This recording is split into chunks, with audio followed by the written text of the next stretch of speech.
This video is brought to you by Runners Athletics, makers of the best running sunglasses for men and women. No slip, no bounce, these ultra-lightweight sunglasses won't move no matter the challenge. Gear up for your next adventure at runnersathletics.com. One of the best things about running is that anyone can do it. No expensive equipment necessary. If you look down and see legs, congratulations. You have everything it takes to take up running. Of course, there's plenty you can do to become a better runner. You can spend a bit more on shoes designed for the sport. You can download all the kinds of apps for runners to help track your progress too. I've even heard of especially cool running sunglasses that will protect your eyes and make you look stylish. Then, there are all of the completely free ways you can improve your performance as a runner, like breathing exercises and proper stretching. There's also an especially popular metric among experienced runners called your running cadence. What is a running cadence? Running cadence is just a fancy term that refers to how many steps per minute you take while you're running. You may also hear it referred to as your stride rate. If you're taking 2 steps a second, your running cadence would be 120. Some people only count the cadence for one of their feet. In that case, your running cadence would be 60. For this article, you can assume I'm always referring to both feet when referencing SPM. The concept of running cadence is generally credited to legendary running coach Jack Daniels, who observed that the best distance runners during the 1984 Olympics took at least 180 SPMs. Many reached as many as 200. Here's how he explained running cadence in his book, Running Formula. One of the first things I teach new runners is some basics about running cadence, or stride rate. Almost all elite distance runners, both men and women, tend to stride at about the same rate, 180 or more steps per minute. The main change that occurs as runners go faster is stride length. The faster they go, the longer the stride becomes, with little change in rate of leg turnover. Simple enough, right? So why does running cadence matter? Why do so many runners care about it so much? Well, as we'll explore in just a moment, the validity of this running metric has actually come into question in recent years, even though it remains popular among those looking to improve their form and times. For now, let's look at why this is. Why do so many runners still treat their cadence as an important priority? Number 1, because everyone wants to run faster. The simplest reason is just that, generally speaking, the greater your running cadence, the faster you're running. Even the least competitive among us tend to check our watches when our run is finally done to see how we did.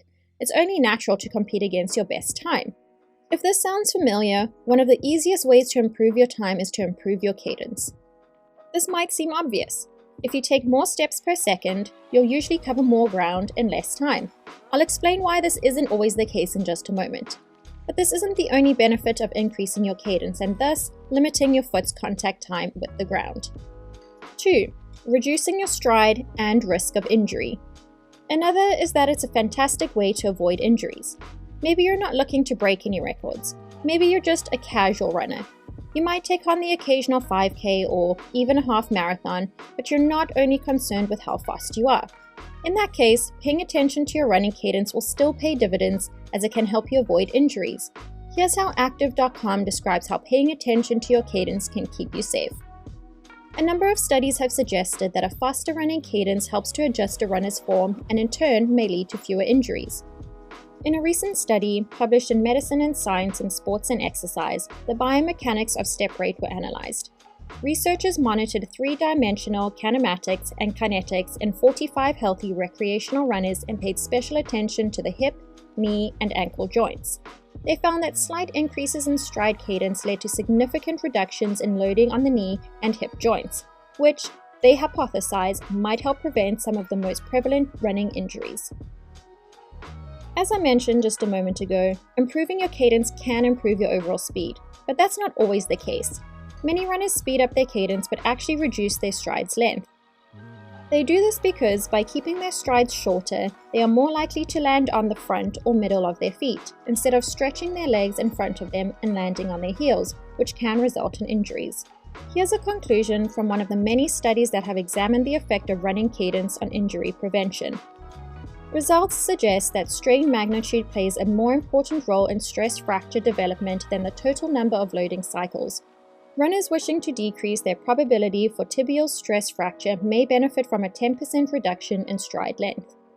If you're currently pounding your heels with every step, there are a number of exercises you can try to fix this, but one of the easiest tactics is just increasing the number of steps you take per minute. Just land your feet closer to your center of gravity, and landing heel first will be almost impossible. Reducing that aforementioned contact time by increasing your cadence is also better for your joints. As another study concluded, subtle increases in step rate can substantially reduce the loading to the hip and knee joints during running and may prove beneficial in the prevention and treatment of common running-related injuries. So, increasing your cadence may help you run faster, but it'll almost always help you run safer. 3. Varying your cadence. Many runners also track their cadence so they can intentionally vary it, sometimes pushing themselves to go faster and other times disciplining themselves to go slower. Just like other forms of exercise, this kind of variation can help improve overall performance. It's also helpful if you plan on running long distances when you absolutely must be able to slow down or speed up at your will. 4. Maintaining proper technique during your entire run. Finally, tracking your running cadence will help you maintain running proper technique. Again, this is especially important when you push yourself to run longer distances or finish your normal distances faster. You may not notice, but your body might respond to these new demands by cutting corners where technique is concerned. As we just covered, that's where injuries can occur. Holding yourself to a consistent cadence will make it easier to take on new challenges without taking on greater risks of getting hurt in the process. Alright, now that you completely understand what running cadence is and why it's so important, let's call the entire concept into question. In recent years, many runners have begun wondering just how much their cadence really matters. One study by the University of Michigan that looked at the science behind running cadence concluded that, contrary to long-standing popular belief, running at a prescribed one-size-fits-all, optimal cadence doesn't play as big of a role in speed and efficiency as once thought. Researchers from the University of Michigan came to that conclusion after studying the top 20 finishers, both male and female, of the 2016 100K World Championships. Their smartwatches gave researchers objective data about their cadences, but they were also surveyed for age, weight, height, training regime and experience, racing experience, and speed at which they ran. When all the information was compiled, the researchers discovered that running cadences hardly clustered around the 180 SPM, as much as adherence to Daniel's theory might expect. Instead of SPMs varied from a runner who averaged just 155 and never went over 160 to a runner who maintained an average of 203. Remember, these were the top finishers of a race that lasted for 100 kilometers. Furthermore, these two runners finished within just a couple minutes of each other, despite one taking on average almost 50 more steps a minute than the other. For a race that took both of them almost 7 hours to finish, a couple minutes isn't much difference at all. Interestingly, the average for the top finishers was 182 SPMs, just slightly above Daniel's recommendation. Still, this probably has more to do with the two factors the study found had the biggest impact on the SPM of a runner: height and speed. Taller runners naturally take longer strides, which takes them longer to do and therefore results in smaller SPMs. Running faster usually requires more steps, which increases SPMs. So it might be that 182 SPM coincides with runners of the most advantageous height who are then able to maintain a greater speed. So where does that leave you? After the Michigan study, more and more people seem to be running from the sacred SPM of 180. However, I don't think that means we should give up on running cadence altogether. Is 180 SPMs ideal if you want to be an elite runner who regularly wins races? Maybe. Is that a goal for most of us? Probably not. Instead, I recommend you find out what your current SPM is and then use that as a benchmark for improving your times. Don't forget too that increasing your SPM can also be good for your joints and make for a more comfortable run. So even if you never plan on running so much as a 5K, tracking your SPM is still advantageous. As the famous Japanese author and accomplished marathon runner Haruki Murakami put it, "This point is whether or not I improved over yesterday. In long-distance running, the only opponent you have to beat is yourself, the way you used to be." Just focus on getting better, whatever that may mean. Your running cadence could be above or below 180 right now. I wouldn't worry about that. Find out what it is and then use that number to track your success, whether that's how fast you're able to run, how long you're able to run, or some combination of the two. Finally, let's take that last section one step further and quickly talk about your personal running cadence so you understand how to use this metric to improve yourself as a runner. This one couldn't be simpler. Go for a run. Set the timer on your phone for a minute. Count your steps. Ta-da! Of course, the longer you set your timer for, the more accurate your measurement will be. If you don't mind counting your steps for 5 or even 10 minutes, your SPM will better reflect what you tend to run at, not just when you're completely fresh. You can also do the inverse if that's easier. Use the stopwatch feature on your phone and see how long it takes you to reach 50 steps. If it takes you, say, 20 seconds, then you'd multiply that 50 by 3 to set your SPM of 150. This is an easy way to check in on your pace throughout a run too.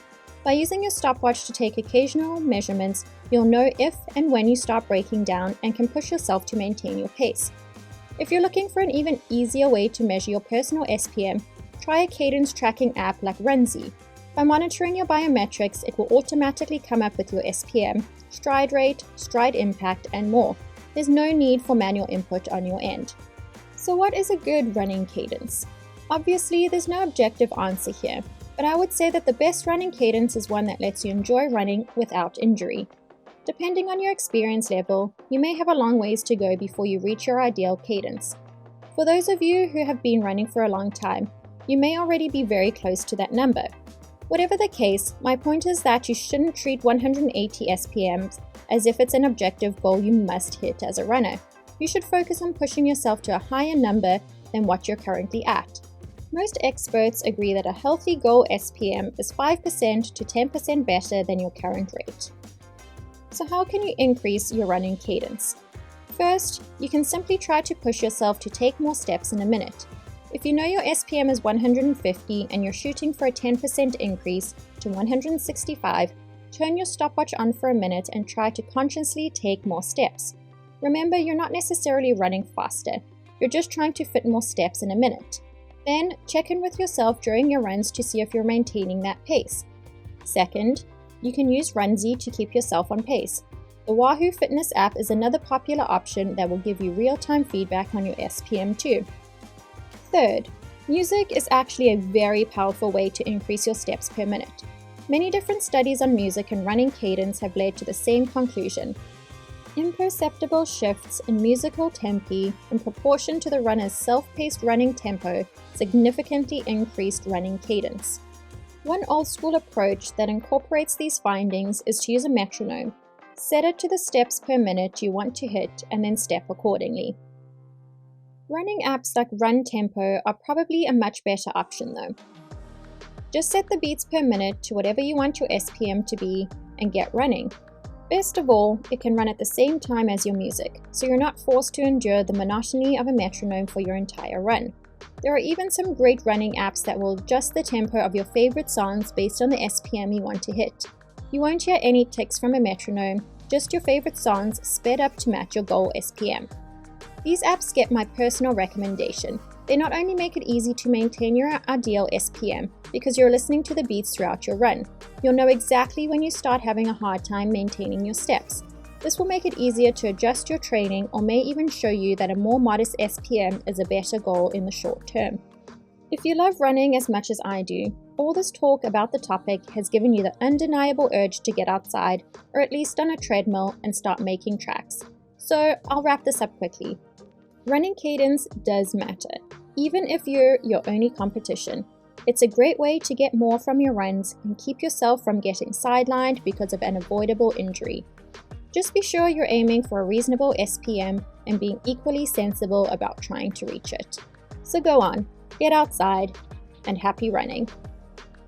This video was brought to you by Runners Athletics, makers of the best running sunglasses for men and women, UV 400 polarized, anti-fog, ultra lightweight, and equipped with spring flex hinges. These sunglasses will race past the finish line while most other sunglasses fall short. Gear up for your next adventure at runnersathletics.com.